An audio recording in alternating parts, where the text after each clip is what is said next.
ఓం శ్రీ గురుభ్యో నమః. హరి ఓం. గం గణపతయే నమః. ఓం జ్ఞానానందమయం దేవం నిర్మలస్ఫటికాకృతిం ఆధారం సర్వవిద్యానాం శ్రీ హయగ్రీవముపాస్మహే. ఓం శరదిందు సమాకారే పరబ్రహ్మస్వరూపిణే వాసరాపీఠనిలయే సరస్వతీ నమోస్తుతే. ఆదిత్యాయ చ సోమాయ మంగళాయ బుధాయ చ గురుశుక్రశనిభ్యశ్చ రాహవే కేతవే నమః. నవగ్రహ దేవతాయే నమో నమః. ఈ రోజున వీక్షించేటటువంటి నవగ్రహ భక్తులందరికీ కూడా నవగ్రహ సమాచార విషయంలో మరి ఈ రోజున మనం తెలుసుకోబోయేటటువంటి విషయం ముఖ్యంగా మిథున రాశిలో జూన్ 15వ తేదీన మృగశిర నక్షత్రంలో అడుగుపెట్టినటువంటి సూర్య భగవానుడు, అందులో ఆల్రెడీ మనకి పోయిన నెల మే 14వ తేదీ నుంచి కూడా శుభప్రదాత అయినటువంటి దేవతలకి ఆది గురువు అయినటువంటి గురువు అనగా బృహస్పతి, ఈ యొక్క గ్రహము మిథున రాశిలో ఆల్రెడీ నెల రోజులు బట్టి కూడా సంచారం గావిస్తూ, ఈ సూర్య భగవానుడు ఎప్పుడైతే జూన్ 15వ తేదీన అడుగు పెట్టాడో ఆ రాశిలోకి, అప్పటి నుండి కూడా గురుమూఢమి అనగా ఆయన అడుగు పెట్టడానికి కొన్ని రోజుల ముందే ఆ సూర్యుని యొక్క శక్తి అనగా ఆ యొక్క కిరణాల యొక్క వీక్షణ గురుని యొక్క వీక్షణలను అడ్డుకొని గురుమూఢమిగా మనకి తెలియజేయబడుతోంది శాస్త్రం. అంటే ఈ గురుమూఢమి జూన్ 9వ తేదీ నుండి జూలై 9వ తేదీ అనగా 10వ తేదీ వరకు సూర్య భగవానుడు అంటే రవి గురుల యొక్క కలయిక గురుమూఢమితో శుభకార్యాలకి ఇబ్బందికరమైనటువంటి పరిస్థితులు ఎదుర్కొన్నాయి. అంటే పెళ్ళిళ్ళు కానీ, ఉపనయనాలు కానీ, అట్లాగే గృహప్రవేశాలు, శంకుస్థాపనలు ఇలాంటివి ఏవి కూడా జరపలేనటువంటి పరిస్థితి. ఎందుకంటే గురువు గ్రహాలన్నిటిలోకి అత్యంత శుభ ఫలప్రదాయకుడు. పూర్వపుణ్య ఫలాలన్నిటినీ కూడా తృప్తిగా మానవుడికి ఇచ్చేటటువంటి వాడు గురుడే. మరి ఈ రవి మిగతా గ్రహాలన్నిటినీ కూడా మనం నివసిస్తున్నటువంటి భూమిని కూడా తన చుట్టూ చక్కగా తిప్పుకుంటూ తన యొక్క ఆకర్షణ శక్తితో, ఎందుకంటే సూర్య భగవానుడి యొక్క అంతరంలో ఒక చిన్న సూక్ష్మమైనటువంటి బిందువు దగ్గర గాయత్రీదేవి నివాసం ఉంటుందని శాస్త్రవచనం.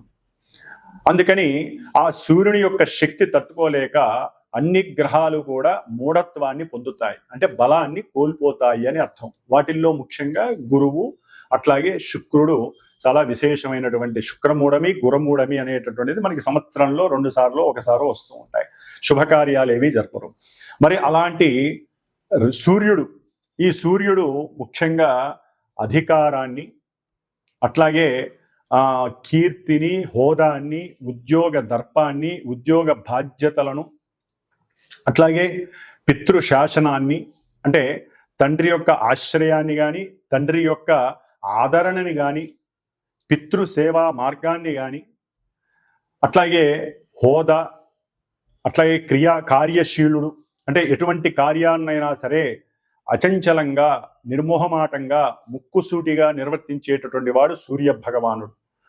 కాబట్టి ఈ అధికారానికి ప్లస్ మనకి అంతరిక్షంలో గ్రహాలన్నిటికీ రారాజైనటువంటి ఈ సూర్య భగవానుడు ధనాన్ని, కుటుంబ సౌఖ్యాన్ని, సంతాన కారకత్వాన్ని, వివాహ యోగ్యతలని, అట్లాగే సనాతన సాంప్రదాయాలను, గౌరవాన్ని, ఏ విషయాన్నైనా సరే అఖండంగా వృద్ధిని చేసేటటువంటి ఈ గురువు అనగా బృహస్పతి గ్రహము, ఈ 2 గ్రహాలు కూడా మనకి మేషరాశి నుంచి 3వ స్థానమైనటువంటి విక్రమ స్థానము, పరాక్రమ స్థానము అంటారు.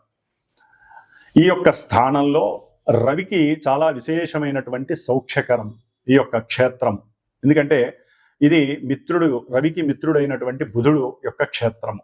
కానీ గురుడికి మాత్రము ఈ యొక్క క్షేత్రము శత్రుక్షేత్రము. అతను అంత కంఫర్టబుల్గా అక్కడ ఉండలేడు, సౌఖ్యకరంగా ఉండలేడు.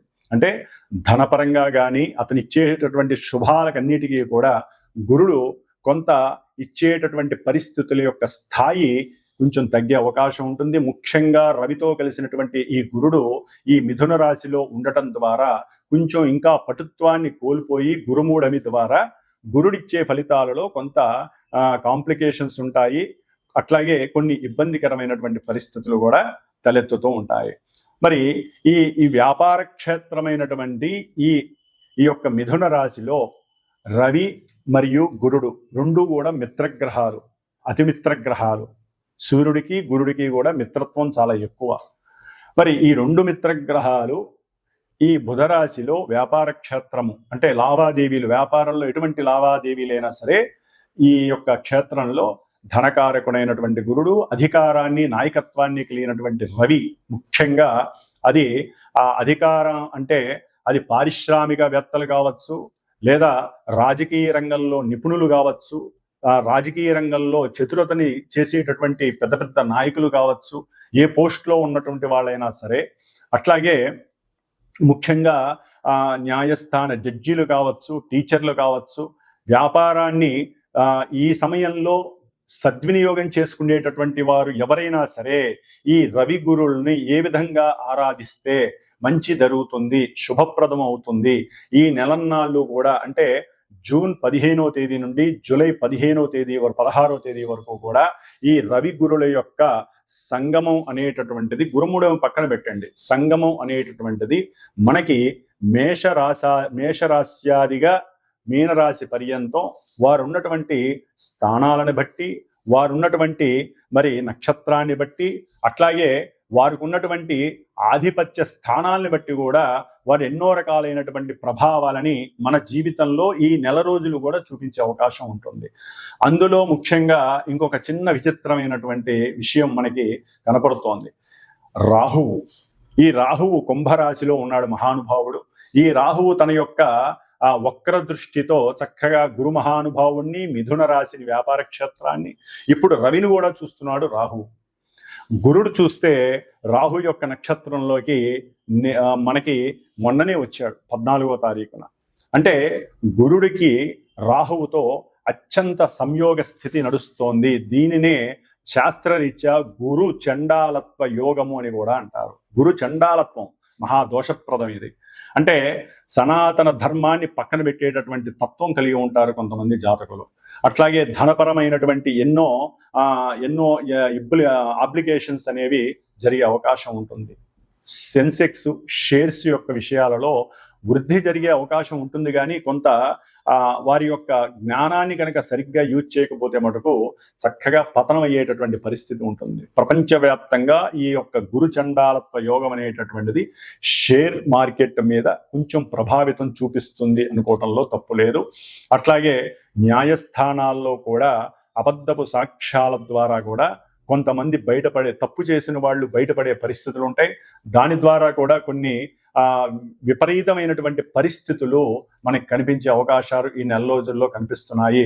ముఖ్యంగా ఈ యొక్క మిథున రాశిలో రవి ఆరుద్ర నక్షత్రంలోకి వచ్చినప్పుడు, ఆల్రెడీ గురుడు ఆరుద్ర నక్షత్రంలో ఉన్నాడు, రవి చూస్తే కుజ నక్షత్రంలో ఉన్నాడు.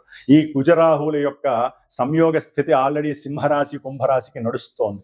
ఈ విధంగా ఈ యొక్క నక్షత్రాల యొక్క ప్రభావం వలన రవి గురులకి కుజరాహు కేతు గ్రహాలకి సంబంధం ఉండటం ద్వారా ఆర్థికమైనటువంటి విషయాలలో చాలా జాగ్రత్తగా ఉండాలి. అట్లాగే అధికారులు కొంచెం జాగ్రత్త వహించటం మేలు. ఎందుకంటే మనం చెప్పే ప్రతి మాట, ఎందుకంటే 3వ స్థానం మిథునం అనేటటువంటిది కమ్యూనికేషన్ వ్యవస్థకి సంబంధించినటువంటిది. అంటే ప్రపంచ దేశాల మధ్య కమ్యూనికేషన్ వ్యవస్థలో ఎన్నో ఒడిదుడుకులు కలిగే అవకాశం ఉంటాయి. ఈ రాయబారులు ఉంటారు, అంటే మధ్యవర్తిత్వం చేస్తూ ఉంటారు, విదేశీ రాయబారత్వం అంటారు. వీరు గనక ఒక మాట అటు ఇటు గనక పొల్లు పోతే ప్రపంచ దేశాలకే అరిష్టాన్ని సూచించేటటువంటి యోగంగా గురుచండాల యోగం కనబడుతోంది. అట్లాగే రాహువు యొక్క దృష్టి, గురువు యొక్క దృష్టి, ఆ అన్యోన్య పంచమ నమూకాల యొక్క దృష్టి కొంత అవయోగకరంగా మనం భావించాలి. కాబట్టి దీనికి తగ్గట్టుగా వారు ఎవరైతే కొన్ని రాశుల వారు ఉన్నారో ఆ రాశుల వారు ముఖ్యంగా ఈ నెల రోజులు కూడా ఎవరైనా సరే సాధ్యమైనంత వరకు ఈ గురు చండాలత్వం అందరికీ సంబంధించింది, గురువుకే పట్టింది చండాలత్వం రాహువు వలన. కాబట్టి ఈ చండాలత్వ దోషం పోవడానికి మహన్యాసపూర్వక ఏకాదశ రుద్రాభిషేకాలు కానీ, లేకపోతే శివాలయాలలో గురువారాల పూట, శనివారం పూట కానీ, ఆదివారం పూట కానీ రుద్రాభిషేకాలు, రుద్రార్చనలు చేయించుకోవటం, అట్లాగే కాశీ క్షేత్రమో శ్రీశైల క్షేత్రానికో వెళ్ళి దర్శన భాగ్యాన్ని చేసుకోవటం, అంటే శివుణ్ణి ఎక్కువగా ఆరాధించటం, ఓం శివాయ గురవే నమః అనేటటువంటి మంత్రాన్ని ఎక్కువగా స్మరణ చేయటం ద్వారా వీరికి కలిగేటటువంటి కొన్ని ఇబ్బందికరమైనటువంటి విపత్కరమైనటువంటి ఆటంకాలు, అట్లాగే కొంతమంది పెద్ద పెద్ద వాళ్ళ యొక్క వాళ్ళ నుంచి కలిగేటటువంటి ఇబ్బందుల నుంచి తప్పించుకునేటటువంటి అవకాశం ఎక్కువగా ఉంటుంది. కాబట్టి సూర్య గురులు, రవి గురులు మిత్రులు కాబట్టి దీని యొక్క ప్రయోజనం ఉంటుంది. వాళ్ళు ఉన్నటువంటి ఆధిపత్య భావాలను బట్టి కొంత అప్రయోజనకరమైనటువంటి పరిస్థితులు కూడా ఈ నెల రోజుల్లో కూడా కొన్ని రాశుల వారికి కనపడుతూ ఉంటాయి.